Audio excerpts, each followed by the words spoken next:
Hey guys, welcome back to another episode of Andrew Upshaw Fishing. Today I'm going to talk to you about the forgotten finesse rig. That's right, the forgotten finesse rig. That's a kind of a mouthful for. But you know, the cool thing is it is a forgotten rig. It's something that not as many people throw. Don't get me wrong, I'm going to get beat up in the comment section of people saying, oh man, I've been throwing that rig forever and I have, you know what, I get it. But it's still been overshadowed by other rigs out there today. If you haven't yet, hit that subscribe button. It's right there. It's a little bitty square. I really appreciate that. It's, you know, I'm almost to a big time goal of mine. I'm almost to 7,000 right now. I'm getting really close. I know it might not mean much to y'all, but you know, it's only been like 6 months and we've grown to 7,000. That's a huge deal to me. It just goes to show you that so many of y'all are sharing my videos and watching them, and I do appreciate that greatly. You know, and the other thing is I got my jersey on today.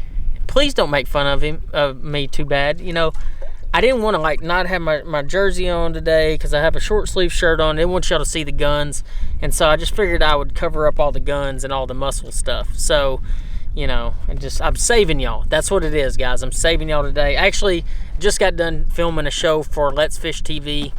And I had my jersey on. You know what, my camera guy Sean, he was like, you know what guys, let's go shoot a YouTube show. And I was like, you know what, I got a really good idea, let's do it.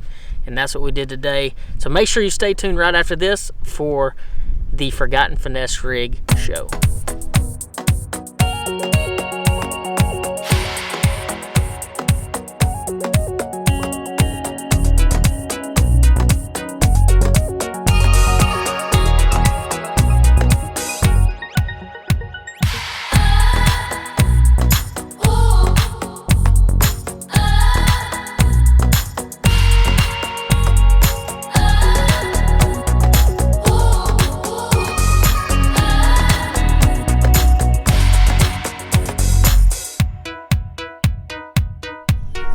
Hey guys, today I want to talk to you about what I consider the forgotten finesse rig. You know, there is a lot of different finesse rigs out there. One in particular that's really taken the limelight as of late would be the Ned rig. You know, everybody wants to know about the Ned rig. How do you fish it? All these different things. The drop shot, all, you know, there's an endless number of finesse rigs out there. Even the Nico rig would be considered a finesse rig, a wacky rig, fish vertical.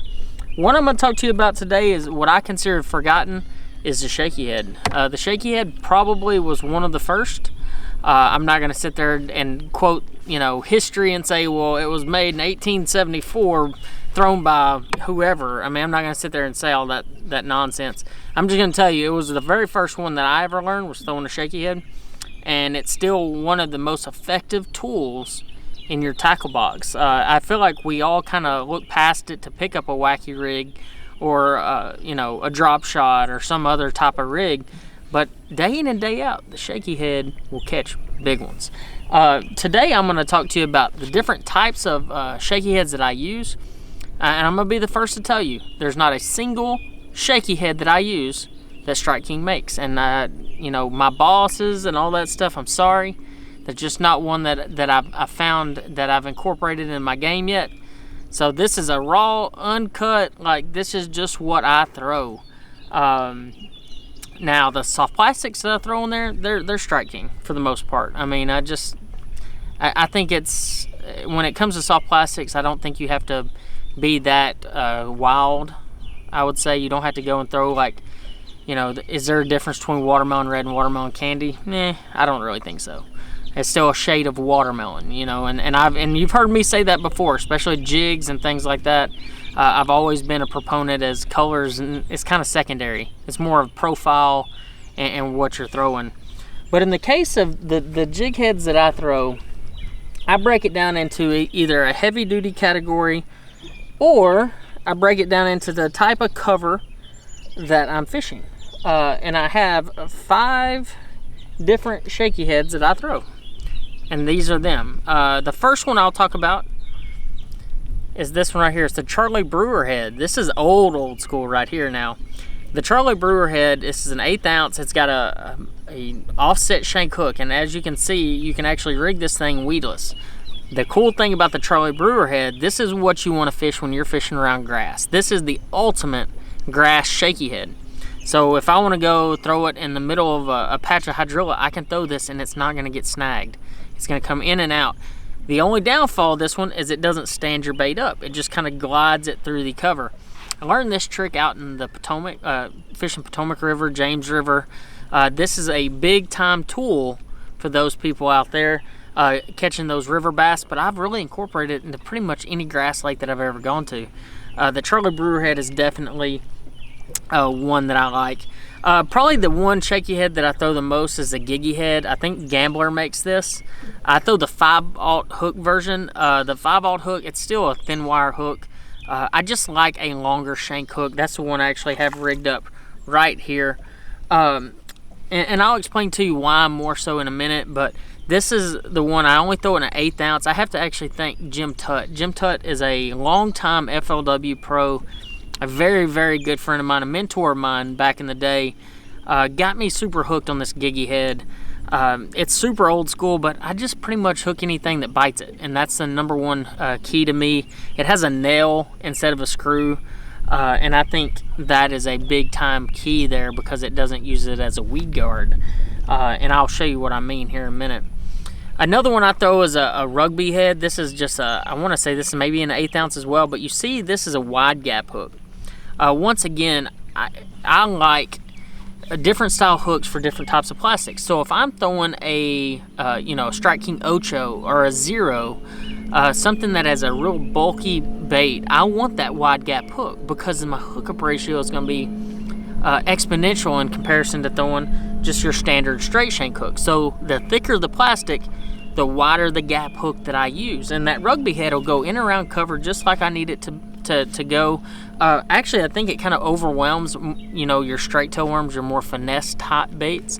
That's why I only use it on the thicker plastics. Whenever I kind of want to upsize and maybe even throw a shaky head on a bait casting rod, that's when I use the Xcite shaky head. This one is a 1/4 ounce. I range it from a 1/4 to a 5/8 ounce. I always throw watermelon redhead. I really don't know why. It's just the one I always throw. Once again, wide gap hook. This one does have a screw lock on it, but it has a lot beefier hook to it, and that's when I am throwing it on a beefier rod, a 7-foot medium heavy, a 7.2 medium heavy rod. I want that stand-up head to have that bigger hook, and that's what I get with this. I can use a variety of baits, from our Fat Baby Finesse worm on there. As you can tell, that's a thicker worm. I can rig that bait on there. I can throw an 8 or 10 inch bull worm on this. It all works really well on that jig head. Probably one that I've just started using in the last few years, and it's one that a very good friend of mine makes from California, Greg Gutierrez. He makes a bait called a Frenzy Nail.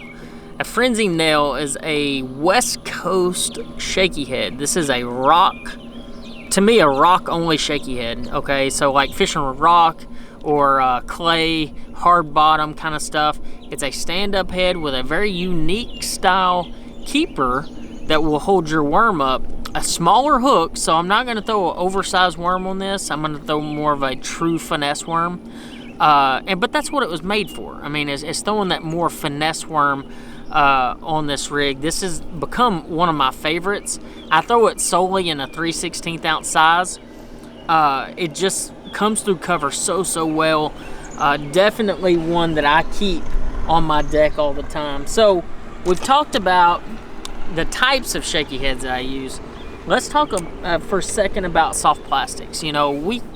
I could go on and on about the different styles and body types of soft plastics that I've used on a shaky head over the years, from creature baits to straight tail worms to a speed worm. I mean, honestly, the possibilities are endless. It's just like a Texas rig. You can truly use anything and everything that you want to use on it.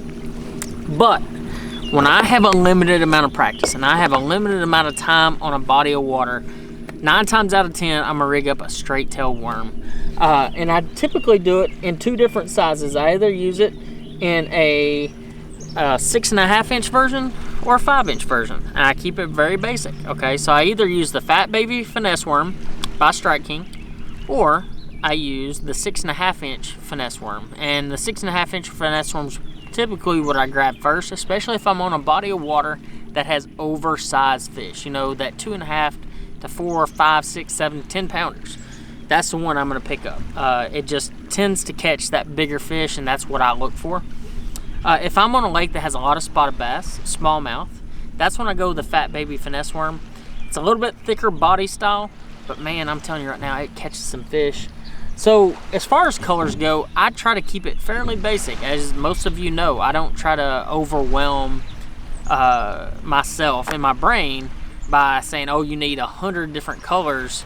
I try to keep it super basic. So one color that I really I tend to lean on is green pumpkin. Green pumpkin is a #1 color for me. I throw it anywhere and everywhere in the country. The next one I throw is more of like a watermelon candy, or what we call candy crawl. It is green purple flake. It's in that 6.5-inch finesse worm. One that I've just now started really throwing a lot is blue crawl red flake. That blue crawl has that blue flash to it. It's a very unique color, and that red flake I think sometimes does get them fired up. Now there's 2 more colors that I like to throw a lot, and these are old school colors now. I mean, these are colors that I used when I lived on Toledo Bend. And one is Junebug. Junebug is a phenomenal shaky head color, especially in dirty water, overcast skies. You know, there was a video I did not too long ago where I talked about how to pick your colors of your plastics based off what's in the sky and the amount of light penetration. And I think that's very key when you start looking at a shaky head as well, because I mean you're throwing a worm that has minimal action, okay? And so those fish have to see it or feel it. I mean, that's all they can do. So if the water's really dirty, you're gonna want to go to your black and blues, your June bugs and colors like that. That's just what you're gonna need to throw. But in the summertime, I like to throw either red bug or a plum apple. I think this is actually a Zoom trick worm. I still carry some Zoom trick worms with me and plum apple. But I throw red bug 99% of the time. That's in that 6.5-inch KVD finesse worm. And that's what I threw today. I mean, I caught a bunch of fish on it. I had some really nice ones. But I mean, basically, if you went to the store and you're saying, you know what, Andrew, I need to just go buy I need to go buy 4 colors. What do I need to buy? Those 4 colors are going to get it done. Your June bug, your red bug, your candy crawl, and your green pumpkin. Those 4 colors right there will get it done day in and day out, and you can get your, catch as many fish as you want. I typically carry the same exact colors in this as I do in the Fat Baby Finesse worm. I like to keep the colors simplistic and easy to pick. So we've talked about the colors, the shaky heads. Let's talk about the rig for a minute. You know, to me, rig is extremely important. When it comes to the little bit larger shaky head, which would be like the Xcite head, you know, here I actually have it rigged on a 0. This is something I threw today, caught a couple fish on it. That 0 has it actually will float that worm up. You know, it's a floating plastic. I throw that on 15-pound test Strike King tour grade fluorocarbon and a Pro TI 7-foot medium heavy rod, 7.5 to 1 gear ratio and lose reel. And the deal is you just need a rod that is, I'm not gonna say a broomstick, but I'm not gonna say a cranking rod either. Something that's truly in between, just that true medium heavy rod. You don't need anything insane, just something that you can set the hook on. And because the deal is every time you're actually exposing that plastic with that larger shaky head, as you can see, my hook's actually coming out just like that. And what I do is I pull that worm and just lift it and just hide that tip very easily, just like that. And that's exactly what you need. As far as spinning rods go, I only throw a shaky head on one rod, and that's on a Pro TI rod as well. It's a 7-foot medium action. I like the Pro TI rod for a couple reasons. It's extremely sensitive, and I think that's a very important aspect of it. I use a custom Pro reel. This is a 3,000 size or 300 size. It's an oversized spool, so it kind of reduces that line twist. 10-pound Strike King tour grade braid, and anywhere between a 6 and 10-pound leader. I just kind of range it depending on what I'm doing, where I'm at, the type of cover that I'm fishing. But you know, that's my setup. I'm about to show you exactly how I fish this shaky head. So I'm gonna show you how I fish a shaky head, and I'll show you both on the spinning rod and the bait casting rod. So basically, you throw it out there.